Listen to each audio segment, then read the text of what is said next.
On this episode of the Live Faith First podcast, I sit down with Jenn Chen, and we're going to talk about a lot of things today. We're going to talk about listening. We're going to talk about speaking. We're going to talk about people pleasing and even going through difficult times over a long period of time.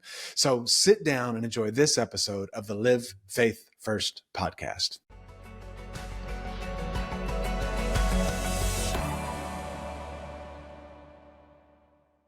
Have you ever eaten dim sum? It is delicious, but dim sum is way more than an amazing, flavorful dumpling. It's an event. It actually brings people together. Conversation is amazing around dim sum. And so Jenn Chen is here today to tell us about meal and tables and how that builds community, maybe teach us a little bit about listening and maybe even how to speak up when we tend to be quieter. So Jenn, are you ready for this today? Let's do it. All right. Well, welcome to the podcast. We finally did it. We've had to schedule this a few times. So thank you for being patient with me in this to get this recording going. Of course. Hey, before we get going, would you give us a cliff notes of your life? Where were you born? Where were you raised? Kind of how did you get where you are today? Yeah. So I was born in Oregon, raised in Seattle, and my parents are immigrants from Hong Kong. They came in the early 60s for university. And at that time when they came, they had no idea that they would stay here for this long, but they came out of a revival in Hong Kong, which ended up birthing a lot of the Chinese churches, actually, on the West and East Coast. So God was moving in the East and came over through students, and a lot of them are 70s and 80s now and still serving the Lord. So that's my heritage of faith. Grew up in a believing home. And then when I was 21, I finished university, and then the Lord called me to a year of serving him overseas. And that ended up being what I ended up doing for the last many years. And got my husband there and raised our 4 kids. And we're back in the Northwest now. My heart is walking alongside people, having been in the mission space for a long time, ministry space, but also now a heart for marketplace, just seeing a real integration, a holistic way of living, where the gospel is lived out. It's what we carry out. It's the love that with which we interact with people. And I love just helping people through kind of their stuck places in their walk with God. So now as a spiritual director, leadership coach, both inside the church and outside, companioning alongside is my favorite space. Yeah, that relationship piece just is so important. And the more you realize the deficits people have when they don't have healthy relationships, and then what that starts to look like on the other side when there is that healthy growth, that connection, that I see you kind of place. And so that's really cool that you can kind of be that person to help build that in people, which actually segues really nicely to the dim sum table. Now, not everybody may know what dim sum is. Would you give us just a brief description? But I'm actually more interested in what did that look like as a family growing up around the table? But before we get there, just tell us a little bit about what is dim sum, so not everybody may know what that is. Yeah. Well, if you haven't had it before, I'd say find a restaurant that serves it. It's like a mix between sweet and savory. They're small little dishes, usually served like in bamboo steamers or metal steamers. And it's kind of, the way I describe it is like a Chinese tapas experience, kind of. Yes. It's not something you necessarily do by yourself. It's, for me growing up, it was always, around a round table with family, with friends. It was a place where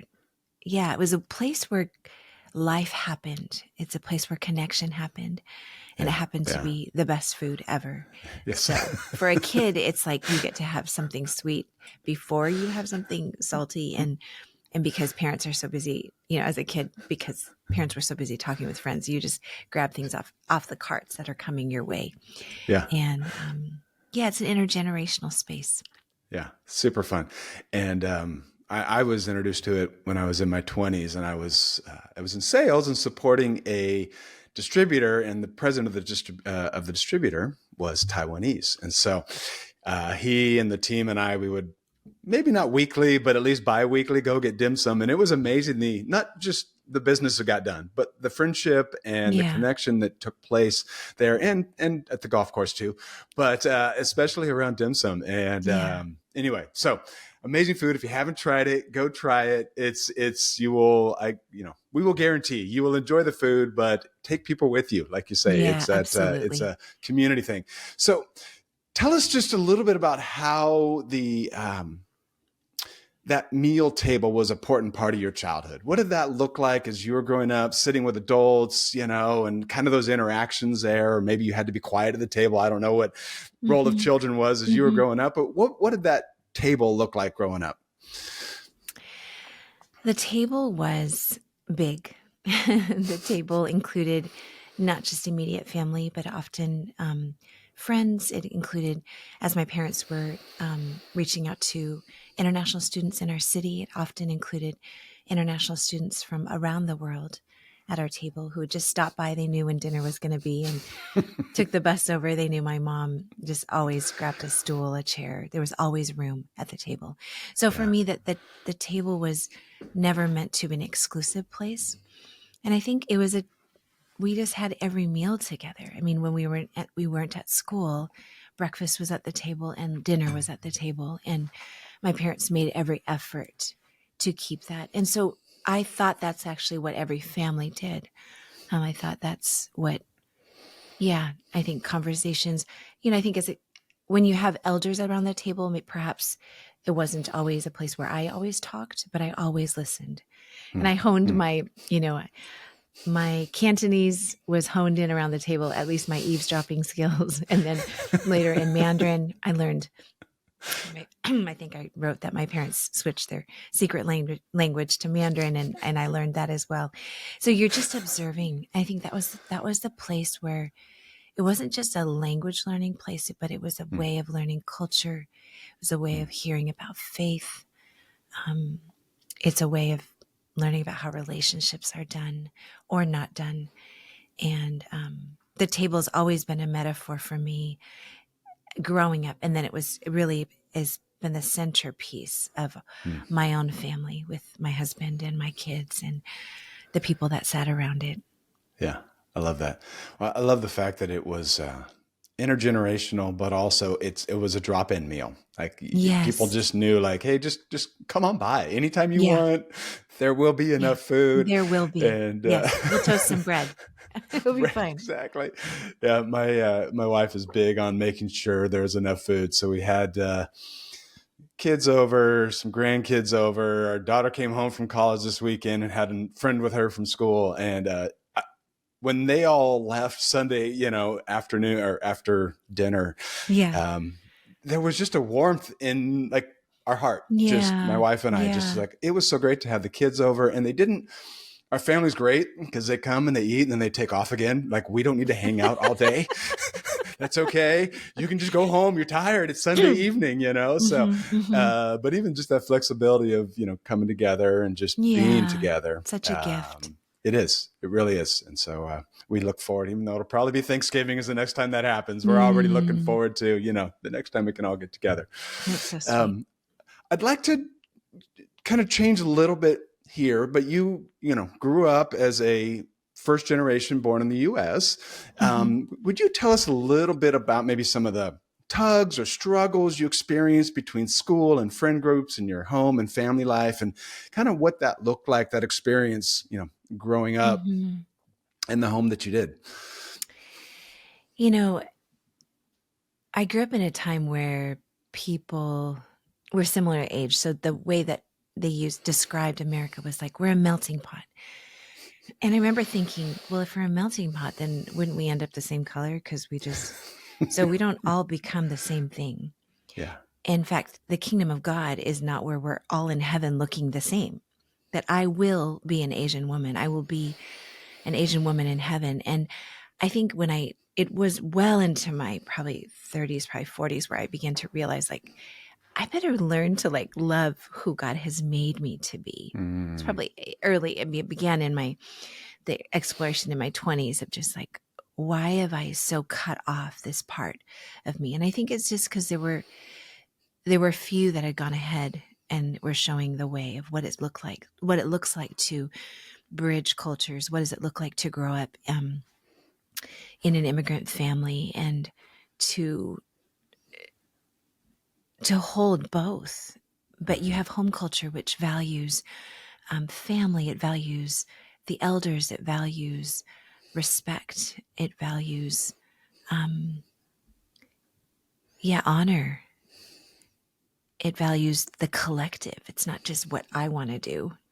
Is how does my decision impact others? And I think it stood so much in contrast to the independence that my friends were growing up with. So I was thinking, well, Saturday lunches they're not just Saturdays, aren't just my day to decide what I want to do, but it's like where we see aunties and uncles who aren't necessarily blood related, but they're also friends who are in the community who are really important to us. So I think I didn't realize like everyone was an auntie and uncle to me. And I remember friends asking like, how big is your family? And I thought, well, it just felt odd that they didn't. And even just this idea that they call my mom and dad by their first name just made me like squirm, just this idea of, Yes.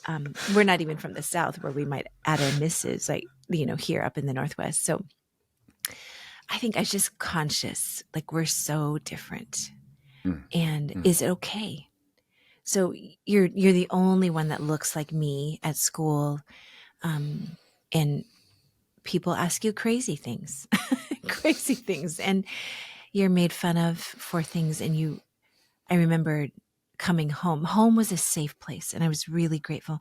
My parents came in the early 60s, and I had, even my father-in-law ended up in Missouri in 63, and I had an auntie that ended up in Mississippi in the early 60s, and she had rocks thrown at her, my father-in-law as well. Like coming to the U.S. is not easy. I think everyone had to come to the U.S. So I think we've often forgotten what that experience, because it's so far. For many, right. It's so far away and generationally, but for my family, it's not that far. And knowing that I had aunties and uncles and elders that had really been through hard, but they were quiet about it. And it wasn't even until recent years that they began to speak up, like when it was being highlighted, like anti-Asian hate crimes were being highlighted in the recent years. It's like my friends' parents began to speak up. Like it was really hard because I think my parents wanted us to believe that it was okay, that we were going to be okay. And I think in many ways that was a gift. The narrative that was shared at home was that you can do and be anything you want to be, and we'll be behind you. We'll love you. So I feel really grateful that I had the family that I did. But I think, just silly things like at school, like, why do we have, it's PJ day, which is so ridiculous. Like if you think about it, for like someone coming from the East, like wearing your pajamas to school, that sounds silly. But I was just conscious, like at 7 and 8, these little things were like so different than what my parents had experienced growing up. And grateful. I mean, as an oldest daughter, I think my experience is a little bit different perhaps than my other siblings, but the bridging, contextualizing, switching spaces, the code switching is real, and it's crazy. Yeah. What I learned to do. Yeah. Yeah. It's an interesting phenomena that you don't, if you're from the majority culture, it's just not really something you have to experience. If you do, it's not a major shift, I mean, like, hey, I'm with my friends, I might use different, language or words or act differently, but it's not a full code switch between, home and school and cultures, and everything else in cultures. Right. So, so are your parents still, are they still with us? Are they still? They are. This side of glory? Okay. Yeah. And what are they doing now? I'm just curious. What's your parents doing? They're pastors. They were bivocational my whole life and then retired a few years ago. And Kept they going. are running hard. My dad has a plaque on his desk. It says "Finish well." Yeah. And they are giving their hearts to love people, and Yeah. even in their very old age. Yeah. I love that. Yeah. I love that. All right. I am going to fully switch gears on you here. You tell the Yes. story in your book about your husband's cancer diagnosis. And would you tell us just a little bit about that? And I do have some follow-up questions, but kind of walk us through the story a little bit about the diagnosis and what that's been. It sounds like it's been 10 years. So a little bit of what that journey's been like. We had been serving overseas for many years, up until that point, probably 15, 16 years out in Asia. And I think in my mind, there was this idea that, Lord, if I give you my years, that you'll take care of us. And it's true, he has. But life doesn't always end up looking the way you think it will. And so when I was, it was actually 12 and a half years ago, and I had just turned 40, and I got a call. John had flown down to Thailand, and he had been not well. He had been bleeding out, passing blood, but, we were inside the country, and just, your WebMD is not a great friend, when you're trying to just randomly search around What symptoms. could this be? Anybody who's done that, don't do it. And so we didn't know. We should have actually gone to the hospital. But again, we were busy with life and ministry and people around our table. So we had addressed it as best as we could, but we didn't realize the severity of it. So John had gotten the okay to fly down to Thailand to speak at a conference. And he called me from Korea, which is where he had a layover. And he said, Jenn, I'm not well. And my backpack is even too heavy for me. And I remember that night going to bed and feeling like something was going to happen. And I actually, apparently I don't remember doing this, but I had texted a friend or emailed a friend and said, I think something's going to happen to our family, is what she later told me, but God will be with us. So sure enough, 7 hours later, I got a call from our international director for our organization, and they just said, I'm so sorry, but John's collapsed, and we don't know if he's okay. So it's 5 a.m, and where I'm living, John has just traveled 20 hours south, and I'm staring widowhood right in the face. So we had a 16-year-old all the way down to 9. And, I when I share this story, I have a few friends that I can call at 5 a.m. My 5 a.m. friends. If you don't have one, find one.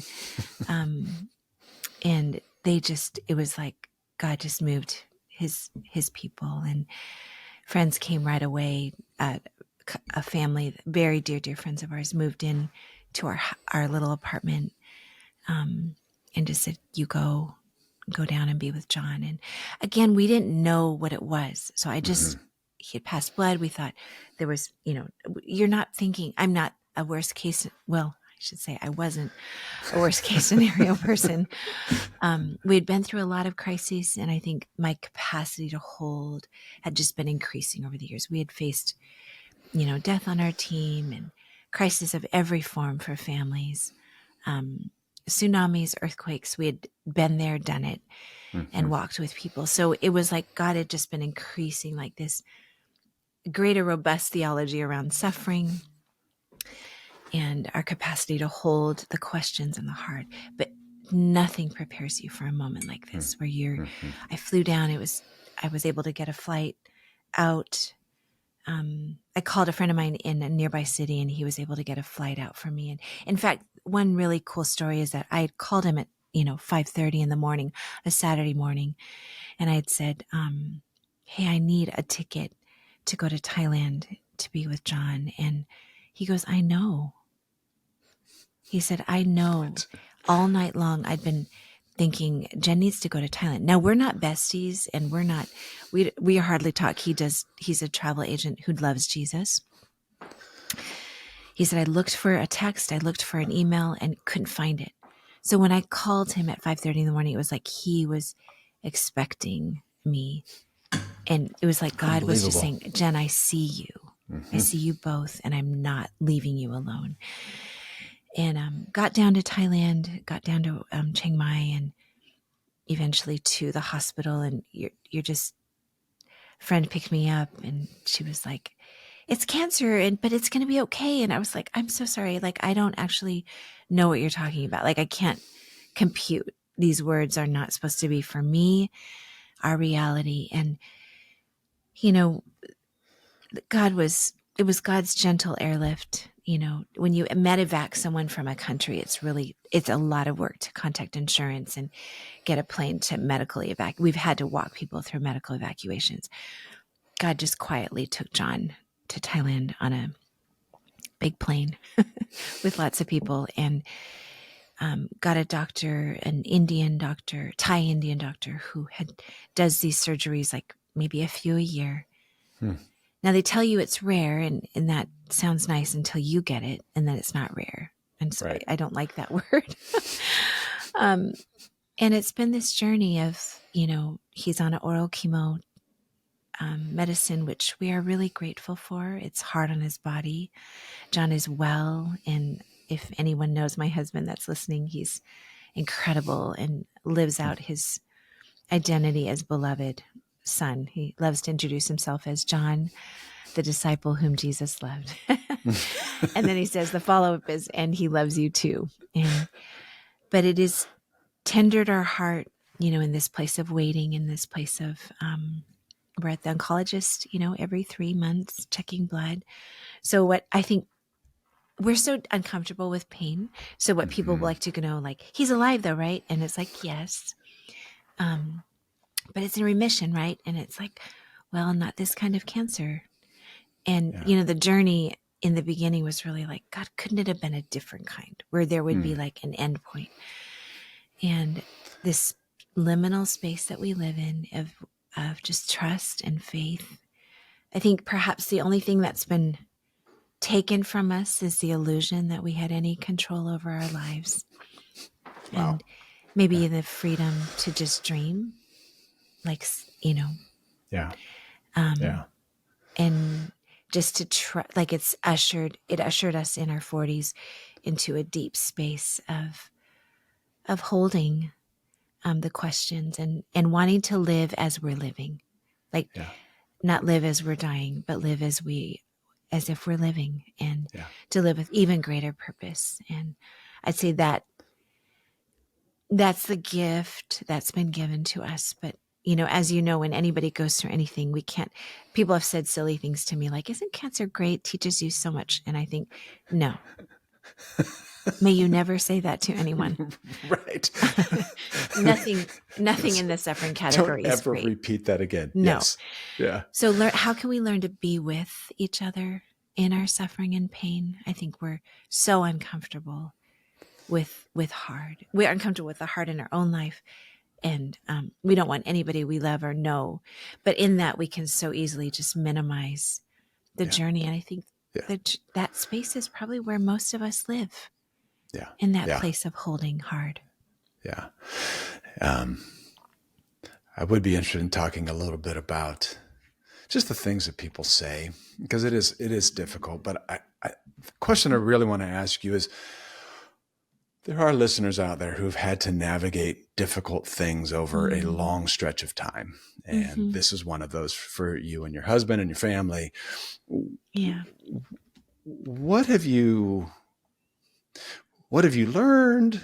What are some things that have helped you? Like you say, I mean, you've talked about them already a little bit here, but I'd like to draw out a little bit more. What are the things that allow you to just be hopeful when every 3 months your opportunity to go to the oncologist could be, it's not in remission anymore? And so what's it like? Not what's it like. What have you learned, and how do you navigate through the season that you're in right now? Oh, I think probably the biggest thing has been when I imagine my future. Often I think the idea is that I'm alone. Mm. Just in if I'm not remembering that God is with me, it's so easy. When we think about our future, we don't always imagine that God is already there. So it was just soon after, this cancer will never be called remission. It's high risk because we found it so late. We were inside the country. So there were a lot of signs that had been over the years that he wasn't well, actually. So I think that I had never, the idea that I don't want to be alone. I don't think anybody wants to be alone. So really bringing that fear of aloneness to the Lord and letting him walk with me in it and just being honest. Like, again, I think my personality is one, I don't want to trouble anybody and I don't want to make people feel bad. I never want to, make you feel uncomfortable. So I'm going to hold it. I'm going to, either I won't talk about it. I don't lead with it. But I think that the invitation is to share it, because to let others be with, however stumbling it may feel, as we do this. I think everyone is carrying something. Everyone is carrying something. So I think if we were to compare my heart with your heart, like, that's silly, because it's just hard. Yeah. And there is a grace on each of our lives to carry the hard, to walk the hard. So I just prayed this morning at 6 a.m. with some friends, and we pray weekly together, and each of them carry this inordinate amount of heart, but I see their joy and their grace that's over their life that allows them to stand. So I think something that's been really practical is this idea of, when I imagine my future, is to imagine like my favorite place in my mind's eye. It's like my favorite place, a safe space. And I imagine that the Lord is already just sitting there. He's just waiting for me. And I feel like what the gift that's been given is, like, for me, hearing the Lord's voice and comfort has been almost audible to me. That I hear him, and it's not even like, I just hear him say, Jen, I'm with you. We'll walk this together. Jen, I love you. I know that it's hard. You don't have to do this alone. Like, it's almost like this, but it's like I need to tap in every day. Like, God, what do you think? What do you think of me? What do you think of us? I think the gift that John and I think pressing in together. I think as a spouse, anyone who's listening who has a spouse that's suffering with any chronic illness or something really hard, the spouse actually, we carry a lot, because I think there's a grace on John's life to be like, he's just going to run and go see Jesus. Like, that's his mindset. And he actually, when you ask him what's hard, he will never lead with cancer. That is actually, it's crazy to me. What he leads is with other things. And, but I think a spouse, because this idea of, like, now that my kids are grown, and, and I'll just share this little story, and I feel like it might be for someone listening. When we came back to the States after being in Asia for 24 years, I was like, well, I better figure out how to, like, man a house, like, do all that, fix a house and, like, plumb a toilet. Like, I was just, like, thinking of all the things that we have division of labor in our family, and there are things that I do really well, and there's things that he really does well, and actually doesn't fall along gender lines. It falls along personality and, like, who's faster. Yeah. So I was, like, trying to, like, I was putting things in my name, and I was, like, trying to, like clean up some credentialing, like, so I could, like, actually, if I need, and it's around this idea of scarcity and, like, what if I'm by myself? So I better, and there's some wisdom in it. Like, I need to, we've been full time in ministry. So if I come back, I need to be able to, like, go find a job. So I'm doing this, and John looks at me and he goes, honey, I see you. I see what you're doing. And you're trying to love our family, and but you don't have to do this alone.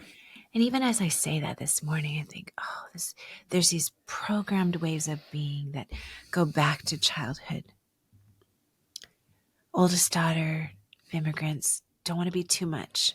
My parents are already navigating so much.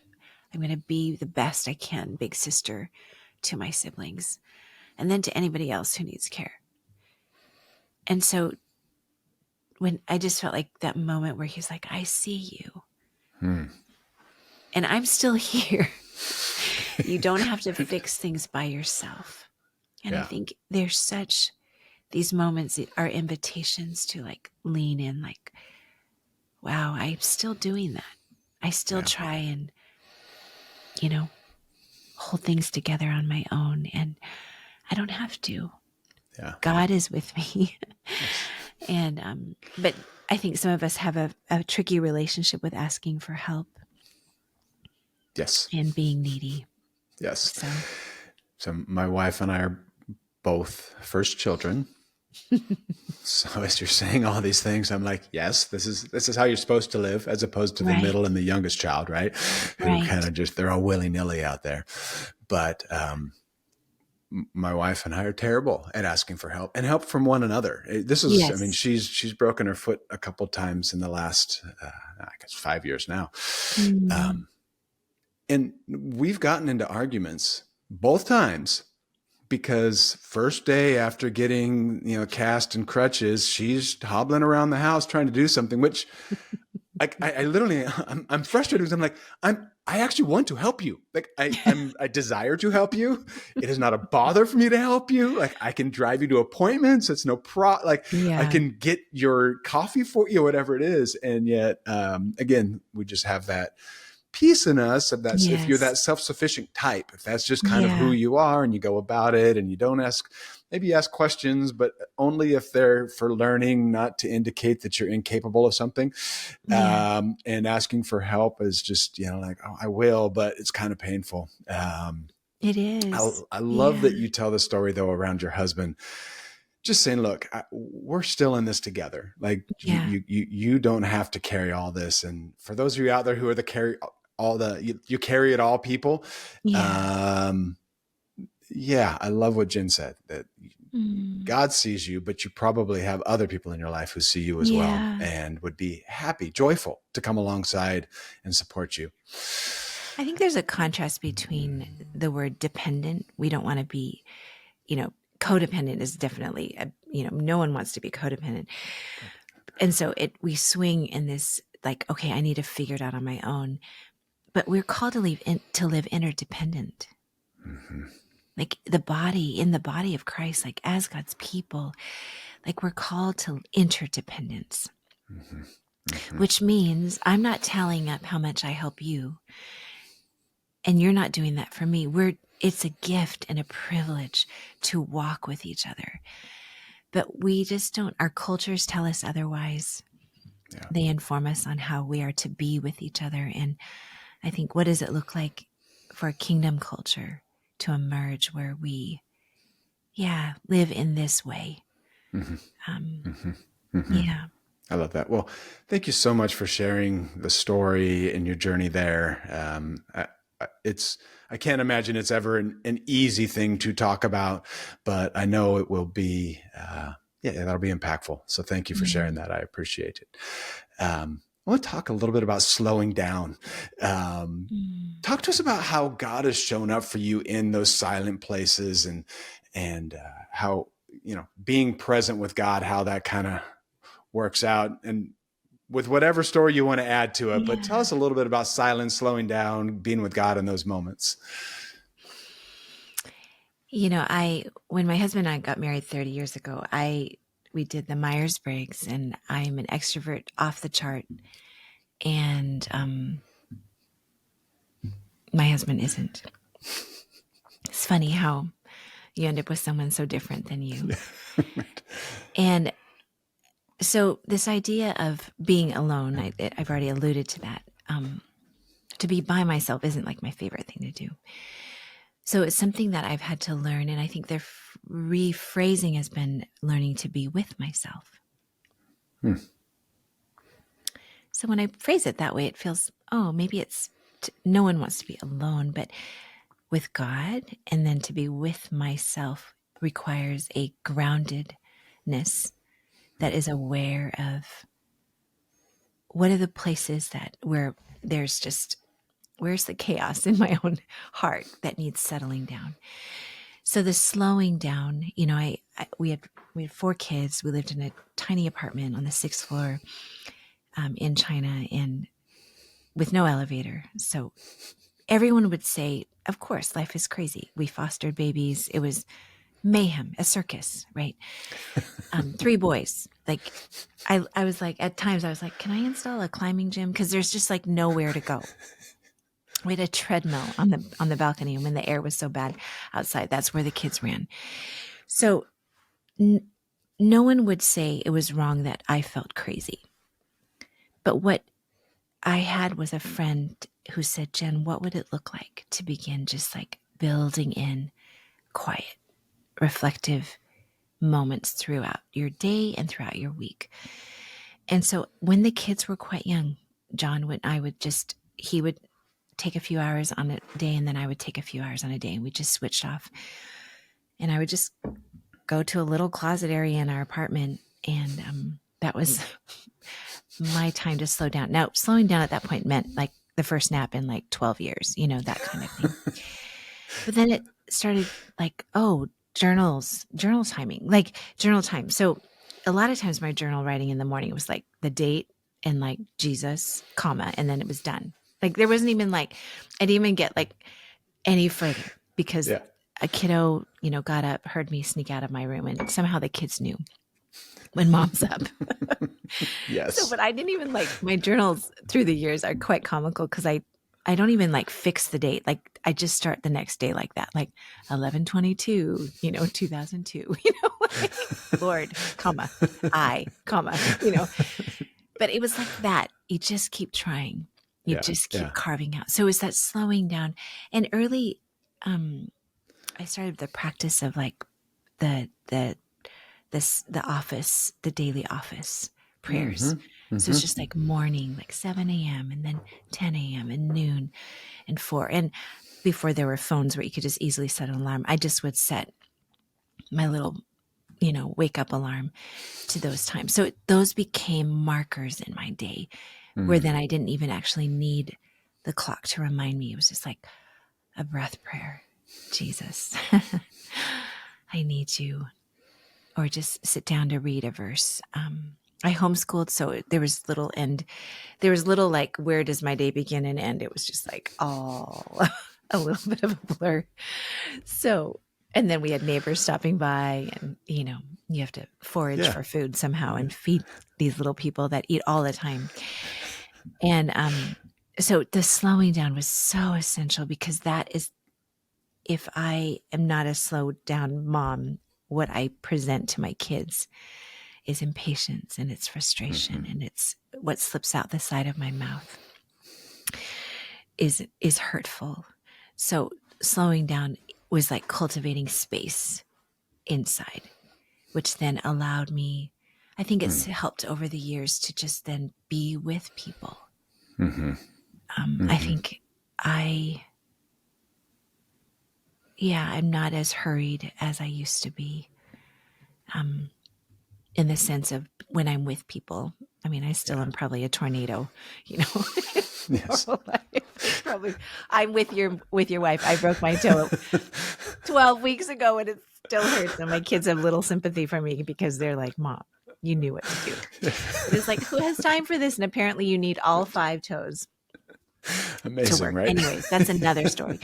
So I still am like, anybody listening who's like, no, Jen, you still move at breakneck speed. But in life, with people, in my rhythm, there is space. Yeah. And, well, it's a quieting of the soul. I mean, it's a quieting of the mind as well. So that even when your body is moving fast, there's still this a groundedness, a perspective maybe of like, hey, there's something bigger out here. So even though it's chaotic right here, right now, I know that I'm with God, or I got a nap. And so I'm better because I got 20 minutes sleep, that I didn't get last night, all of those little pieces. And I think in the slowing down, it's then paying attention to what I'm paying attention to. So am I paying attention to the movement of the Spirit in my day when he's drawing me away and he's drawing me to come be with him? Am I paying attention to how I show up even in this conversation? Am I so quick to want to say something, but can I just let the pauses breathe and to let Holy Spirit be here? And I think, as a spiritual director, that's really shaped my way of being with people as well. There's a lot of silence in our times, and it's not as uncomfortable anymore. And I'm not sure I could do like a 2-week silent retreat quite yet, but we're moving in that direction. I don't think I've gone more than a few hours of silent retreat, so I have. That sounds like a marathon to me. So I guess I should start with just short jogs or something. Yes. Yes. I love that. Well, let's go from silence and being with God that way to listening and actually learning how to listen. So we'll kind of segue into that. And I'd love to talk about how we do this with our kids, but just before that, and again, experiences as a spiritual director, that's part of your role, and then just life. So how did you learn to listen? Are there things, little tools you have that have helped and that you try to kind of grab onto? So tell us a little bit about listening. I think to be a good listener, it requires a deep self-awareness. Why do I feel the need to say something all the time or have an answer for? It's listening to that inner reel, like how I talk to myself also. It's like that was something that was really helpful, like paying attention to how we talk to ourselves. I think it's asking for feedback, like how, am I the friend, the wife, the mom? What is it that you notice in me? I think often we don't have feedback loops in our life. A lot of us are afraid to find out our blind spots, but that's what they are. They're blind spots. There's no way for us to know. Everyone else might know about them. But wouldn't we want to know and then be able to just then grow? So I think a posture of growth, like, Lord, grow me into a spacious person. I think listening if 60 to 70% of our communication is nonverbal. So how I show up to someone is also communicating. So it's not just my words, but it's presence. I think in my coaching practice, there's a phrase they often use: let silence do the heavy lifting. So someone says, I want to spend time with Jesus more. And instead of me going, well, here's 14 ways, Right. But why is that important to you? And what have been some ways that you have spent time with Jesus? Trusting that that person in front of me has a wealth of experience that she or he can draw out for themselves, but just needs someone alongside. Yeah. Why in this season are you asking this question? Yeah. What's preempting this, conversation? So I think the listener, it's a practice. I'm grateful for the gift of practice because, as you said, with our adult kids, we have talked at them for many years. Yes. They want us we're already in their heads. So anyone with adult children that's listening, your kids already know what you think. Yes. You told them 1,000 times. So just in case you thought they weren't listening that one time, they were, even though they may have not acted like they weren't. Right. They know exactly what we think. Yeah. Yes. So it's discovering, what do they think? Yeah. And how do we come alongside them? Yeah. By nature, I can get defensive when it's about something I've done, something I've said. And sometimes it's that way, sometimes it's not. And it's usually when it's closer to home that I get the more defensive, the closer the relationship. I'm fine in the workplace, but bring it home and it's different. You've told the story in your book of your kids talking about their upbringing, their childhood, and how that's affected their present. And some sounds like with gold stars, and other with, I need a couple of hours of therapy, Mom. How do you listen to your kids who, this is the word that I'm putting in, this is not your word, who are complaining about the way that you raise them? And that's probably not a great choice, but I'm going to go with that. And choose to listen rather than get defensive. And can you talk a little bit about that? Because I need some learning there. So if you can help me with that, I would appreciate it. Oh, the journey. It's been 11 years since our oldest left for college, and he's a daddy now, which is amazing to watch. But it's 11 years of that, like, buckle in your seatbelt, hold on to the mats and glasses. This is a wild ride. It is a wild ride with young adults. And so I say, parents, grow. The best gift that we can give our kids is to grow. Let them know how you have discovered Jesus. Show them how you're finding him in your present struggles. I think that has been helpful, sharing my life in a way that doesn't feel burdensome, right? It's not for them to carry, but ways in which God is meeting me.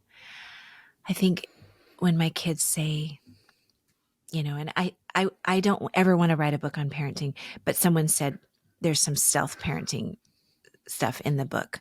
Yes. And it's just sharing stories of, like, being with my kids as they're wrestling.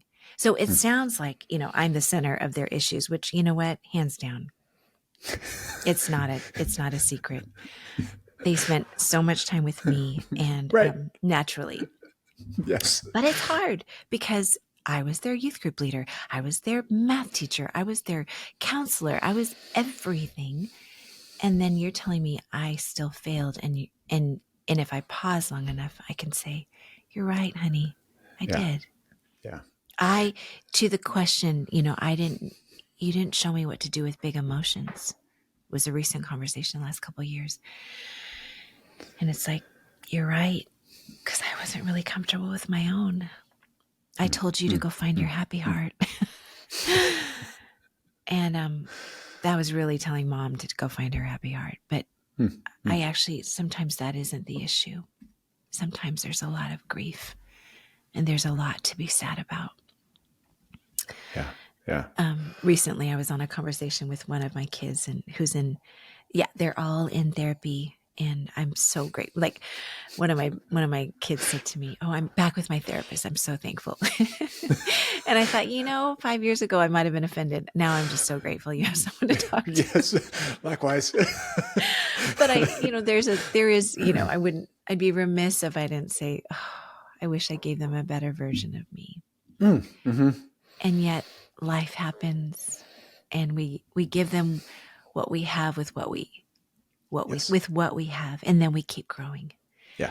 Because being able to be here for repair is such a gift, and to be able to attune to their hearts in this way, to not be defensive, even though everything in me wants to say, how hard it was. Right. And then, but that's not the point. They're not telling me that they didn't know. They're telling me they're being brave to show up to me, and I need to be brave to show up with them. Yeah. So the humility that is needed as a parent to meet our kids in these spaces, it's cultivated, but it's worth it. The depth of relationship we have with our kids is phenomenal, and I am so grateful for what we have, and we keep growing. Yeah. Well, it's interesting, as from a parent's side, there's not a single day you woke up saying, I want to damage my children today. I want to be a bad parent today. No I want one to says neglect that. my child today. Like, we don't wake up with that. No. And then yes, the day happens, and Mm-hmm. there are the days where we do damage, and there's days that we are Yeah. neutral, and there's days that we grow, and they grow, and we grow Yeah. with them, and it's a stellar day. And Yeah. I think the other piece I'd like to have parents hear is that we can get so caught up in the I wish I had, why didn't I, what was Mm-hmm. wrong with me, that, and we get in the guilt and the shame game, No. and and Yeah. we we we we can't do that. No. Now, it's great to be realistic about who we were as parents. So I'm not saying there may Yeah. not be a sting of like, I should have handled that differently. I feel Yeah. guilty about that. But a sting is different from letting that define who you are. That That's right. now I was a terrible parent versus I had a bad day. I had a bad season. I had a bad, whatever, and I Mm-hmm. wasn't at my best. And we often forget the season we were in and how tough it was because that Yeah. kind of went away. And so now, well, that was just a normal day and that's what I did, or that's what I chose. And Mm. so, also as parents, like we got to be humble, but we also just have to be forgiving of ourselves, Yes. to be able to. Yeah.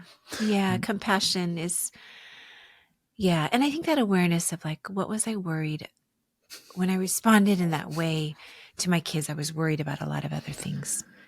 And to my younger self, like there's things I would say in compassion, Yes.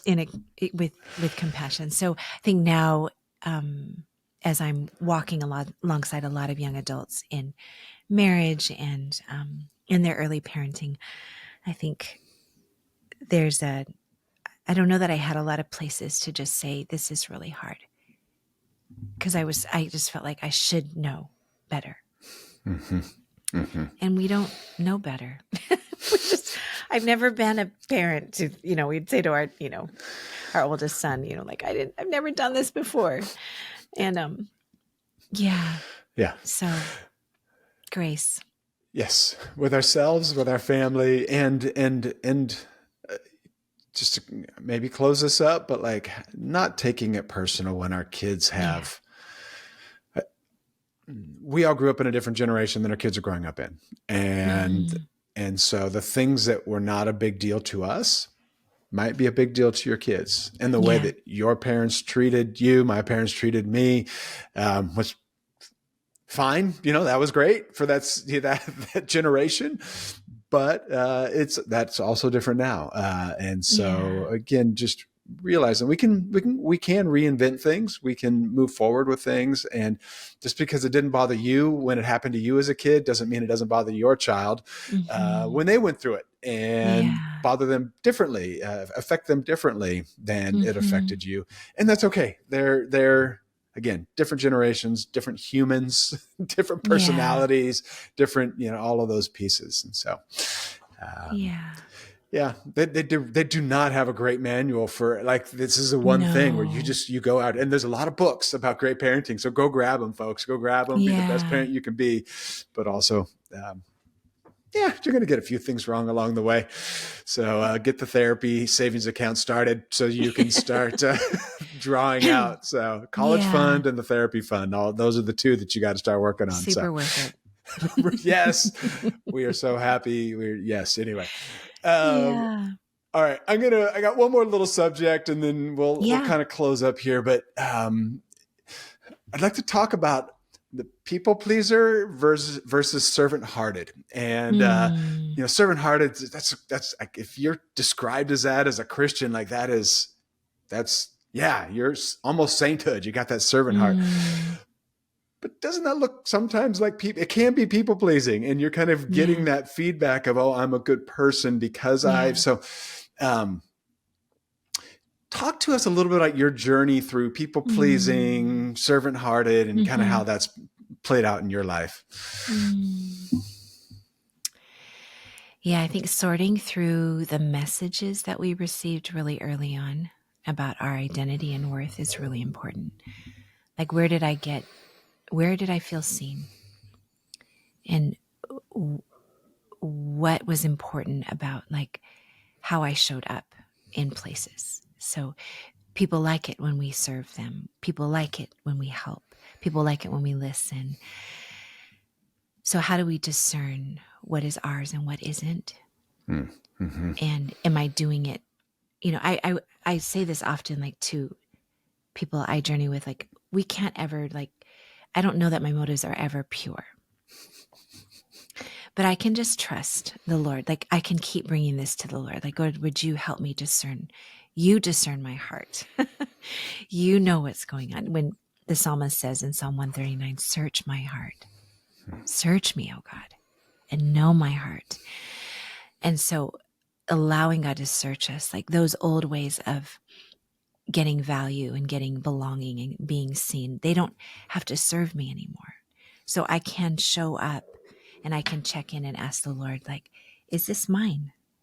Is this mine to do? That's a question that's been very helpful. Like, do I need to run across the room and make this person happy? So my attunement to people, like in the reading the room and noticing like who's happy, who's not, and needing to be sunshine, you know, that's a frenzied kind of way of being. Mm-hmm. So a grounded person showing up is I can be with someone where they are, but I don't need to fix you. I don't need to make life better for you. I can walk with you. I can be with you. And maybe it isn't even me that needs to be that person.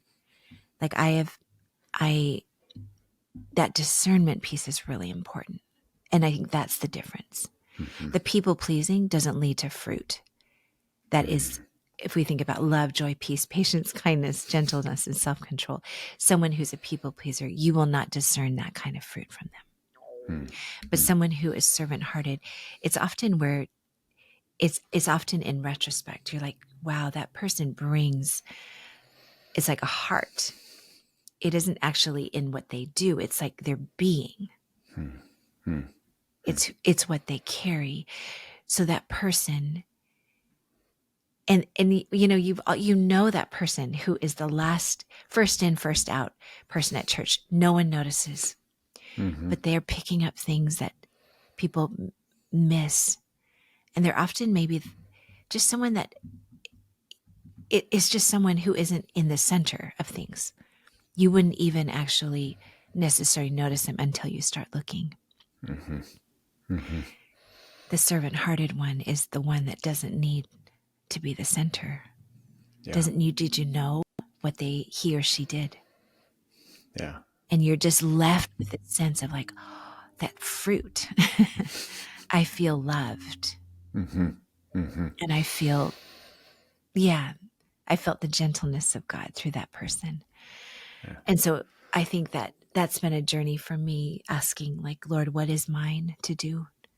Is this mine to carry? Is this mine to do? And then what does it look like to show up into a space and maybe let others serve me? That's hard, but good for those who are used to always doing things. Yeah. So it's still a journey I'm on. Yeah. Yeah. And I think it's a heart thing. It's really a heart thing, Yeah. asking the Lord for that. Yeah.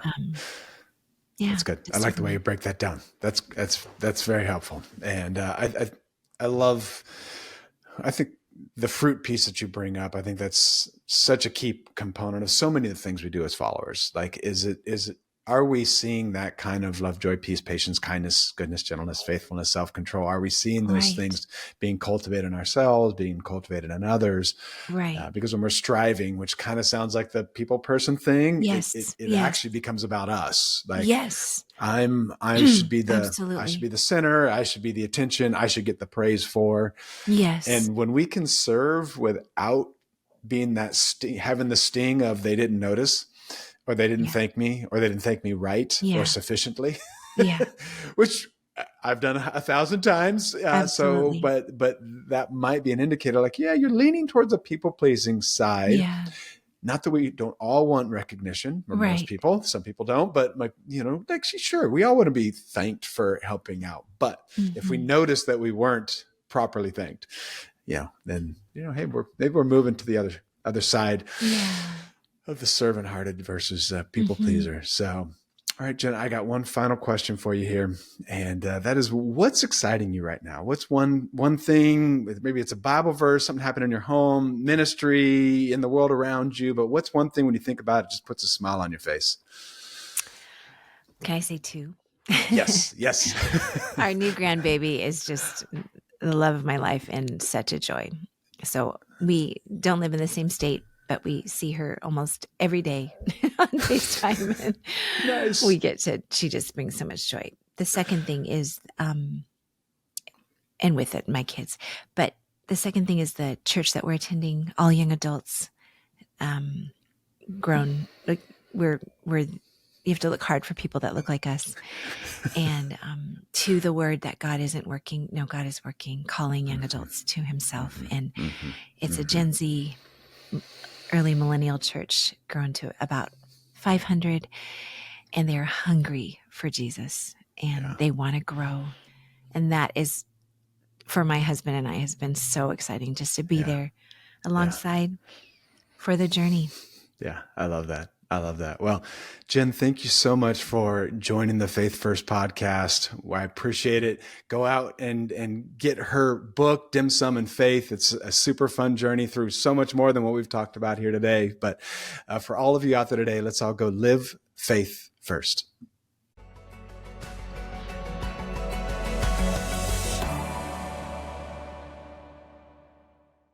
Hey, you're still here. That means you enjoyed our conversation with Jenn. Wasn't that a ton of fun? Okay, here's what I'd like you to put in the comments below. Do you lean towards people-pleasing or do you lean towards servant-hearted? What's your go-to there? All right, everybody, let's go live faith first.